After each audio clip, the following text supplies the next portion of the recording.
Hi guys! Magandang gabi! Welcome back po dito sa Gandara sa your channel for showbiz update.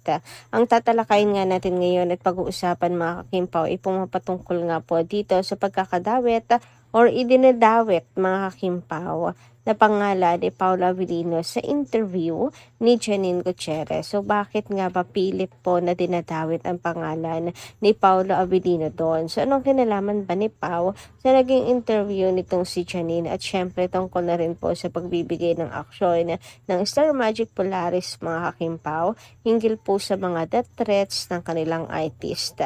Pero bago tayo magsimula, sa mga hindi pa nakaka-subscribe sa ating channel, pakiclick lang po tayo ng ating subscribe button at notification bell na nariyan sa baba para maging updated po kayo at ma-notify tuwing may bago tayong chika at balita hinggil sa Kimpaw. Maraming salamat!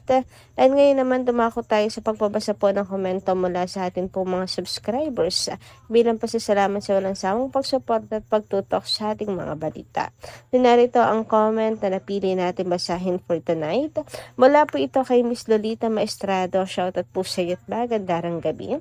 Sabi niya, kahit anong mangyari, hindi magbabago ang pagmamahal namin kay Kim. Kung sinong matino at totoong magmahal kay Kim hanggang dulo, doon kami. Yung matinong lalaki na ipaglalaban si Kim kahit anong mangyari. We love you so much, Kim Chu. Puntis ka man o hindi, mahal na mahal ka namin. Mahal na prinsesa. And yan ang maganda kong nabasa mga kakimpaw hinggil sa pagbubuntis na to ni Kim Chu. Kasi, bakit? Meron kasi mga komentos dito na nagagalit kay Kim dahil baka daw kasi pinalaglag or anong araw ni Kim kaya nasabing hindi siya buntis. Kahit halata naman daw mga kakimpaw. May mga nagsasabing subukan lang daw ni Kim. Mga ganyan-ganyan.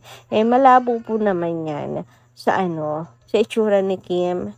At sa pagkatao ni Kim, abay napakalayo.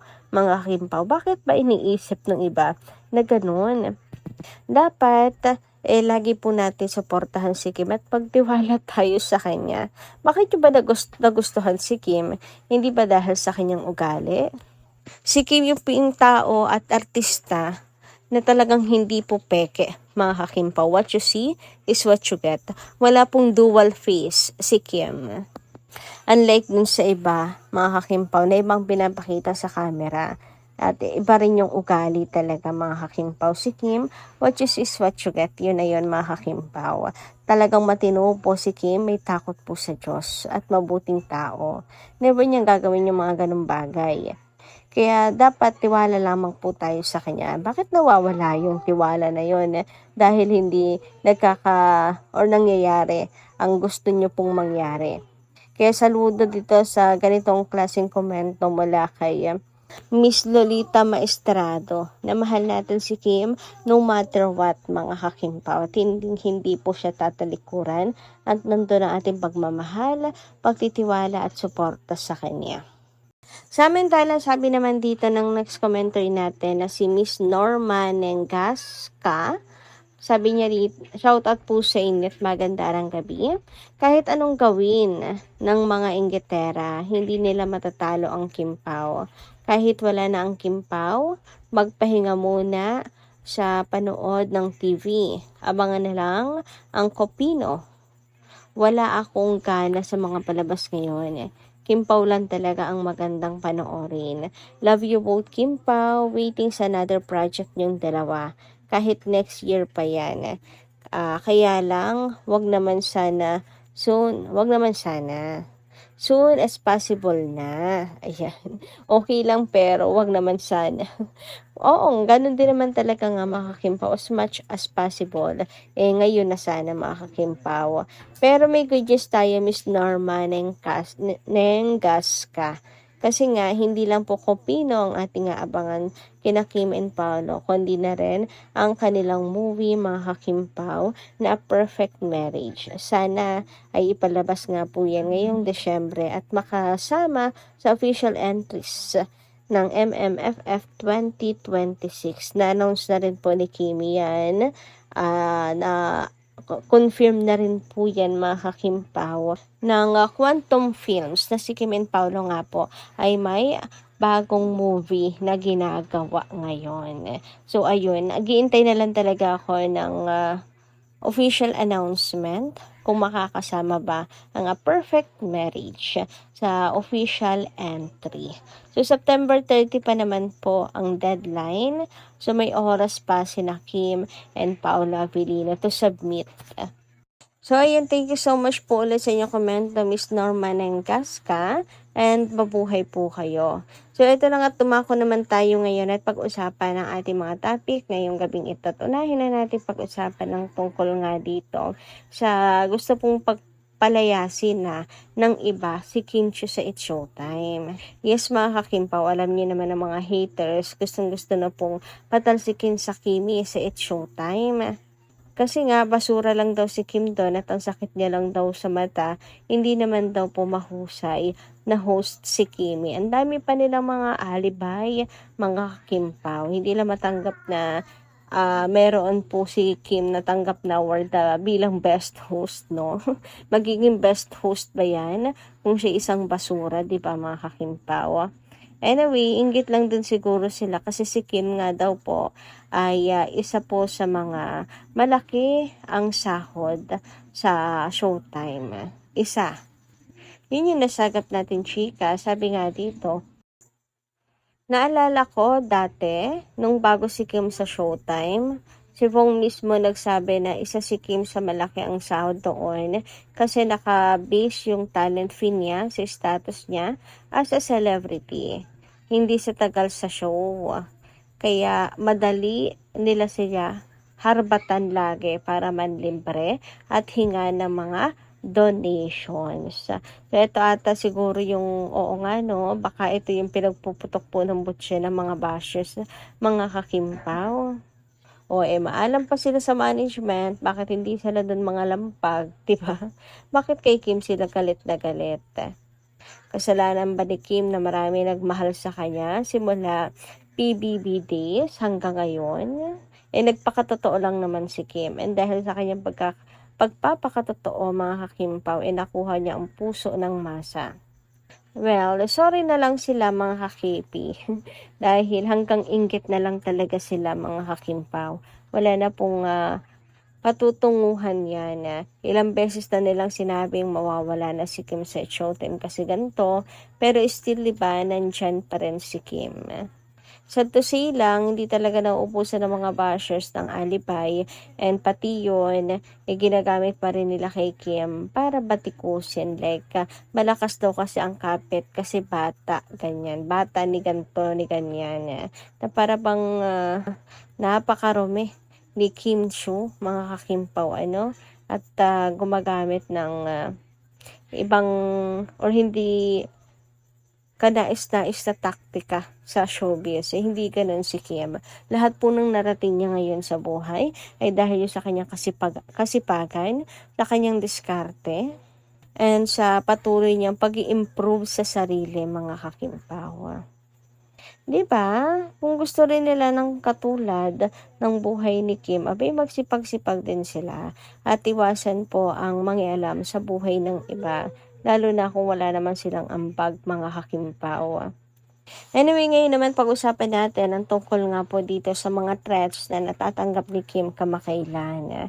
So, meron nga po natanggap si Kim na threat kung saan gusto nga po siyang ipatumba, gusto pong pasundan, gusto pong pa-stalk, mga kakimpaw, which is hindi po magandang balita, mga kakimpaw. Hindi na yan biro lang. And nanawagan na po ang mga fans Sister Magic na baka naman ilang beses na pong nangangalampag sila na baka naman aksyonan na nila dahil hindi na nga to biro.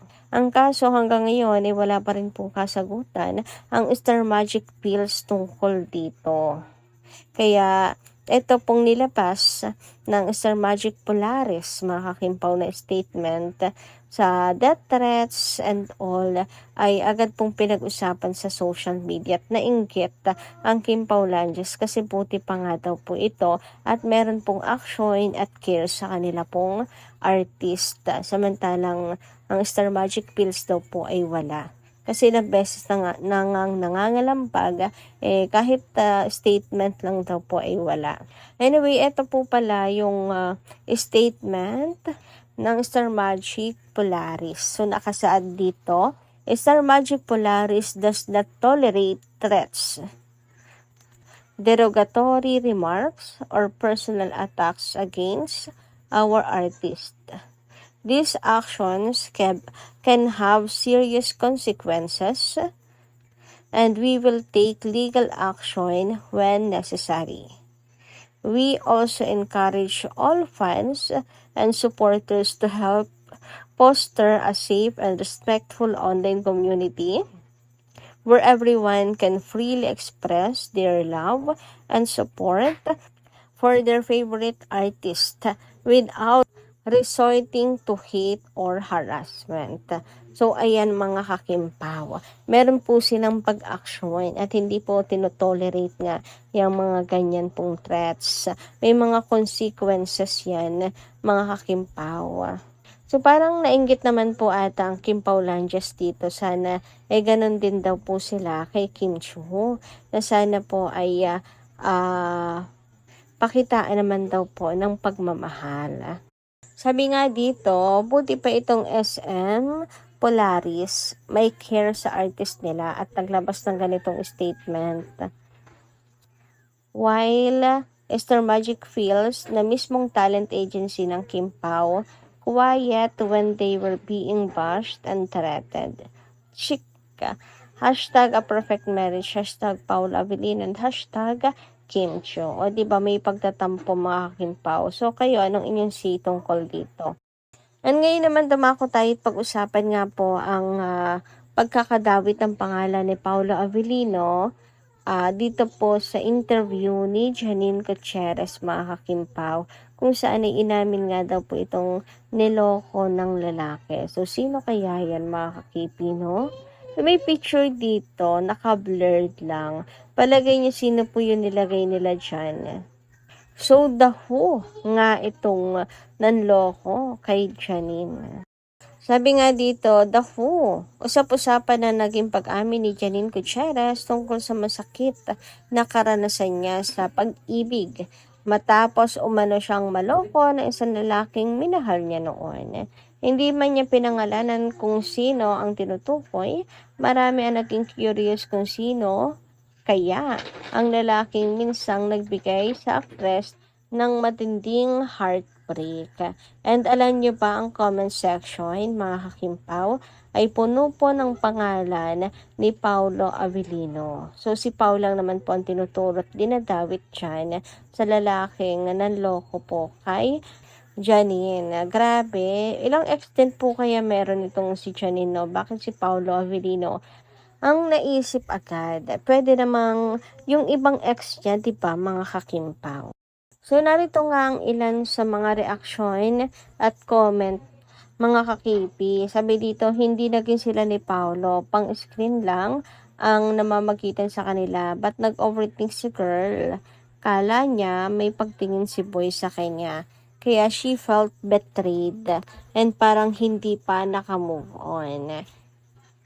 O, diba, wala naman pong pinangalanan mga kakimpaw. Pero si Pao yung naisip. Siguro kasi si Pao yung last na, no? Sabi pa dito, baka si Paolo Avelino. O, baka lang naman. Pero bakit nga po si Paolo Avelino?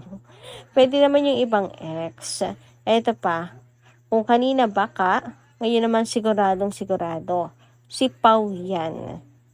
O, diba, parang alam na alam nila ang buong istorya. So kayo guys, anong inyong masisay tungkol po dito mga kakimpaw? Just let me know lang po dyan sa comment section at babasahin po natin sa mga susunod na araw at pag-usapan ang tungkol dyan. Pero hanggang dito lang po muna ating update. Maraming salamat po sa inyong pakikinig and kita-kits po muli sa susunod natin mga chika. Maraming salamat!